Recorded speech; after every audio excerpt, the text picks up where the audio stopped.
Imagine si la folie devenait irrésistible.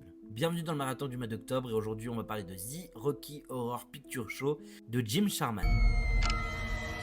Pour ce 23e jour, j'ai décidé de voir Rocky Horror Picture Show enfin depuis le temps qu'on m'en parle. Moi, c'est surtout un professeur de culture générale l'année dernière qui m'avait parlé de ce film, qui nous avait même montré un extrait. Et je me suis dit, faut que je le voie, faut que je le voie, faut que je le voie. Mais j'attendais un peu d'être prêt pour le voir parce que ça reste un morceau de comédie musicale. Au début de ma cinéphilie, j'aimais pas vraiment les comédies musicales et petit à petit, j'ai commencé à apprécier les comédies musicales. Donc là, je sentais que c'était le moment de voir ce film et je voulais absolument le voir maintenant que je l'ai en Blu-ray en plus.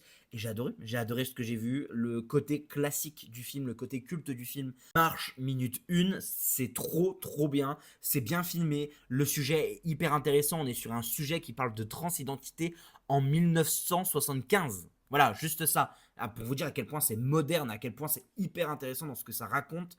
C'est vraiment très bien mis en scène comme je l'ai dit, c'est extrêmement bien joué et c'est marrant. C'est marrant, ça chante bien, les chansons sont bien, mais c'est vraiment très marrant. Mon spécial à la fin où j'avais toujours l'impression que on allait un peu trop loin, qu'il y avait un peu une surenchère et que j'étais en mode bah ça va s'arrêter, mais en fait il nous reprend avec un gag, avec une idée, avec un message qui fait qu'en fait bah, tu peux rallonger le film de 5-10 minutes encore et c'est pas très grave parce que le film reste extrêmement bon, c'est plaisant et j'adore le discours. Il y a un discours à la fin, hyper réact d'un personnage. En fait, il y a un truc qui le fait changer et j'étais mort de rire, mais je trouve qu'en termes de message, ça a une puissance. Je vais pas vous spoil parce que vraiment ça a été une surprise pour moi de voir, ok, ils ont fait twist le personnage comme ça, mais en fait c'est tellement bien amené, tellement bien réfléchi, tellement bien logique par rapport au personnage que t'es en mode c'est hilarant. Ça déconstruit les masculinistes et ça c'est extrêmement marrant quand 75 ont déconstruit déjà les masculinistes avec cette idée de l'homme fort qui en fait bah, a rien dans le cerveau. Je pensais pas autant apprécier, mais vraiment il y a un statut culte sur ce film qui marche énormément. Avec mes cousins on a adoré.